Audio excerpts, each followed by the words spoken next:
미국과 멕시코는 이제 근접한 국가잖아요. 그래서 그들 간에 송금 결제가 많은데 거기 그 송금의 전체 비중의 10%를 전부 다 스테이블 코인으로 하고 있고 그 다음에 점진적으로 그 비중을 늘려나갈 계획이라고 하더라고요. 그거는 기관도 마찬가지고 핀테크 업체들도 마찬가지고 그렇습니다. 그래서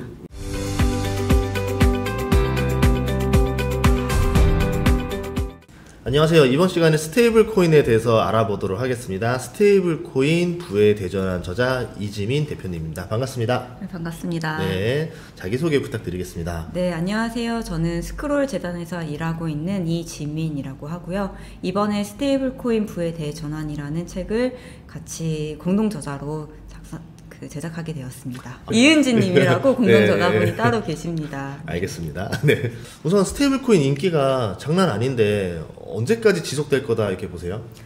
저는 인기라고 하면은 어떤 정의를 갖고 있는지를 한번 봐야 될 것 같은데, 제가 생각하는 스테이블 코인은 시장은 계속해서 증가할 거로 보고 있고, 최근에 이제 뭐 기관들의 전망치를 보면은 뭐 스탠다드 차타드 같은 경우에는 2조 달러? 그리고 더 많게는 9조 달러까지도 성장할 거로 보고 있더라고요. 2030년까지. 근데 저는 개인적으로 한 5조 달러까지는 성장하지 않을까. 그래서 지금 우리나라에서 매체에서 이야기하는 스테이블 코인의 열기는 식을 수는 있지만, 이거를 활용하거나 이거를 다루는, 스테이블 코인을 다루는 시장 자체는 계속해서 성장할 것으로 보고 있습니다. 그러니까 주가라던가 뭐 이제 관련된 것들의 인기도는 변동이 있을 수 있지만, 이 스테이블 코인 자체 시장 성장은 굉장히 빠르게 지속될 것이다. 네, 그렇죠. 라고 볼 수 있겠네요. 근데 스테이블 코인 하면은 지금 있는 게 지금 유명한 거 둘밖에 없잖아요. 맞아요. 그럼 이 두 개가 시장을 다 먹는다는 거 아니에요?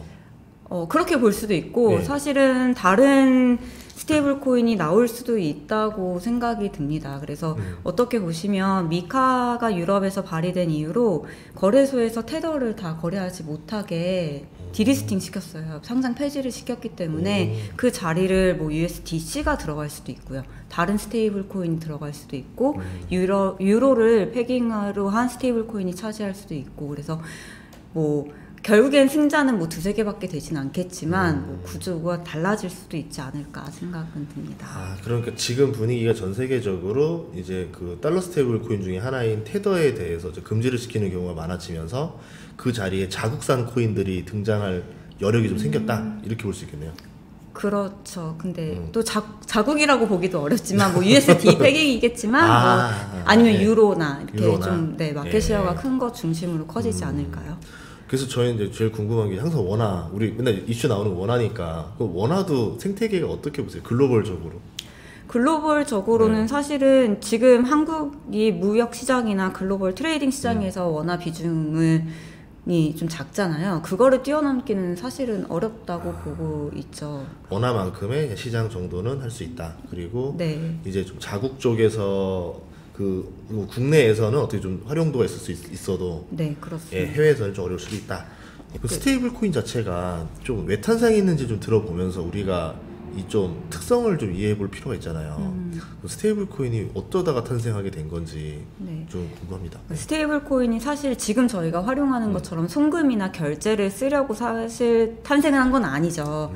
2010년쯤 뭐 비트코인이 활성화되면서 거래를 할 때 사실 뭐 이제 저랑 대표님이랑 같이 왔다 갔다 P2P로 거래를 하던지 아니면 은행에서 송금을 해서 거래를 하던지 하는 형태로 거래가 됐었고, 이더리움이 나오면서 이더리움과 비트코인 페어로 거래를 하게 되는데, 그렇게 하다 보면 두 개 다 변동성이 크다 보니까 돈을 이제 버는 경우보다 잃는 경우가 많아지고, 그렇게 되면서 이제 스테이블 코인이라는 개념을 실험하는 프로젝트들이 많이 생겼던 것 같아요. 첫 번째 2014년도에 비트쉐어가 발행한 비트USD가 있었고, 그 뒤에 몇 개월 뒤에 테더가 나왔어요. 그래서 그때 이제 비트USD가 흥행하지 못했던 이유는 패깅 메커니즘이 조금 어려웠고, 그래서 뭐 청산을 당한다든지 아니면 디패깅이 일어났을 때의 어떠한 구조가 좀 불명확했고, 그 다음에 수요처가 없었어요. 그래서 그게 이제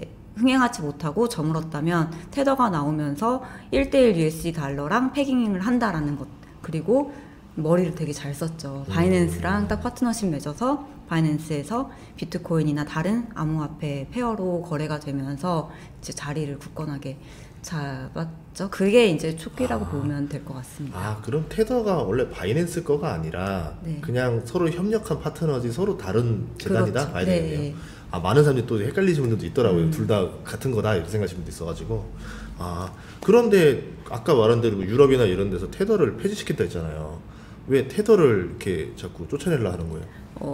그러니까 테더가 이제 투명하게 공개를 해야 되는데 회계상에 가지고 있는 어떠한 US 달러의 어떤 규모라든지 금액이라든지 아니면 채권을 갖고 있는 것들을 공개를 하지 않고 있습니다. 그래서 그 유럽 국가나 정부에서는 이제 규제로 봤을 때 컴플라이언스가 맞지 않다고 생각을 해서 조금 네, 배제시키는 경우가 많아지고 있습니다. 아, 그렇구나.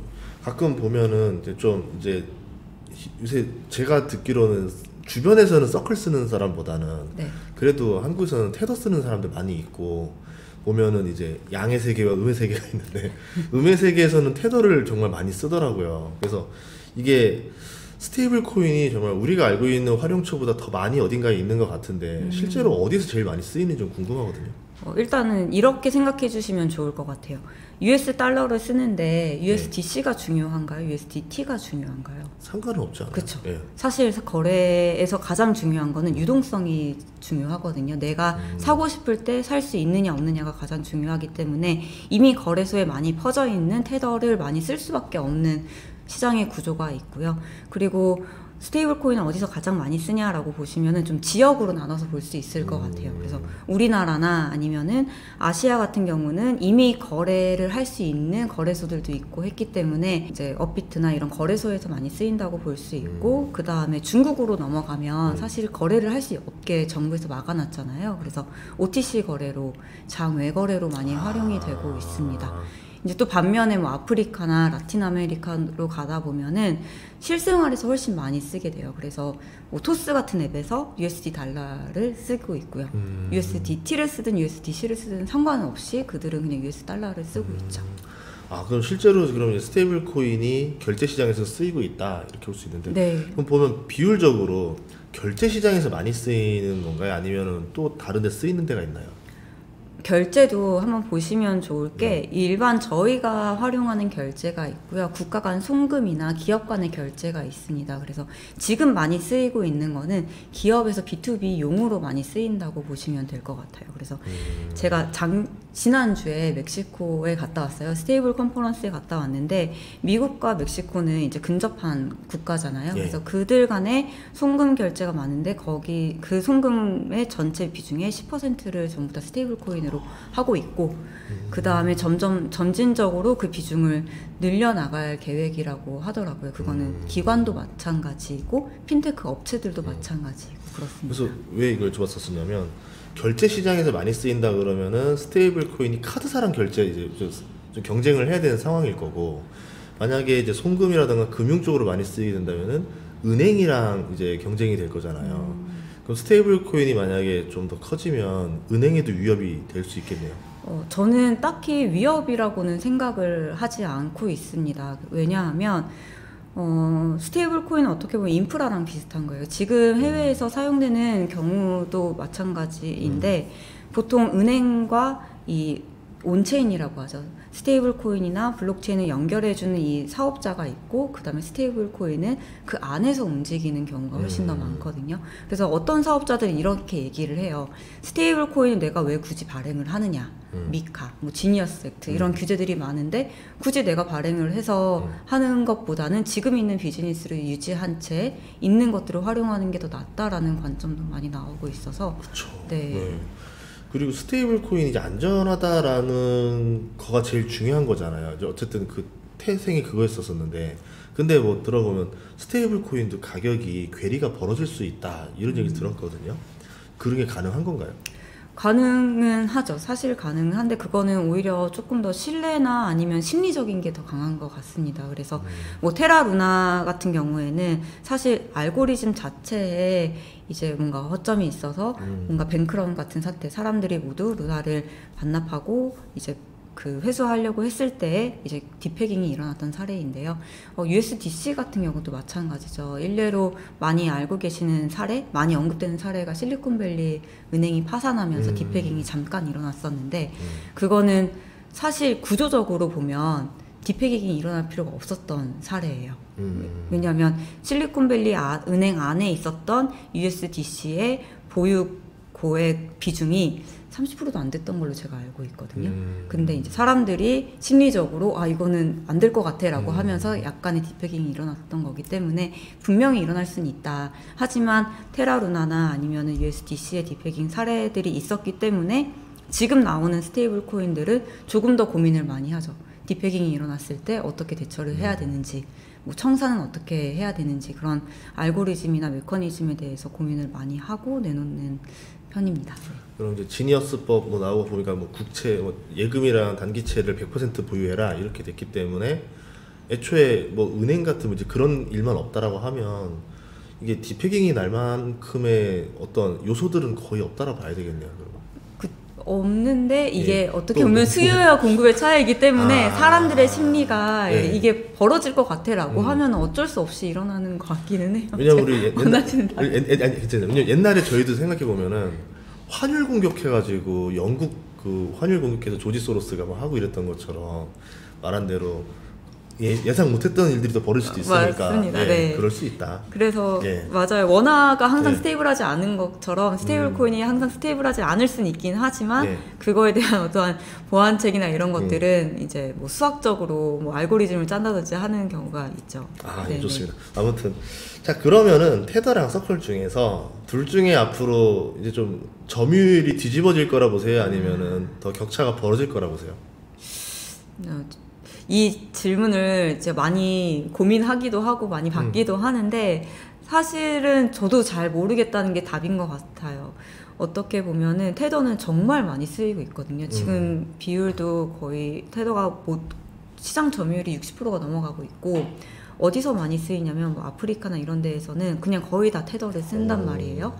USDC 같은 경우는 규제에 어떻게 다 있는 곳들, 그러니까 예를 들어서 난 미국이랑 사업을 할 것 같아 라는 기업들에서 USDC를 채택하는 경우가 많습니다. 그렇지 않고서는 거의 다 테더를 쓰고 있어요. 아까 말씀드린 것처럼 유동성 때문에.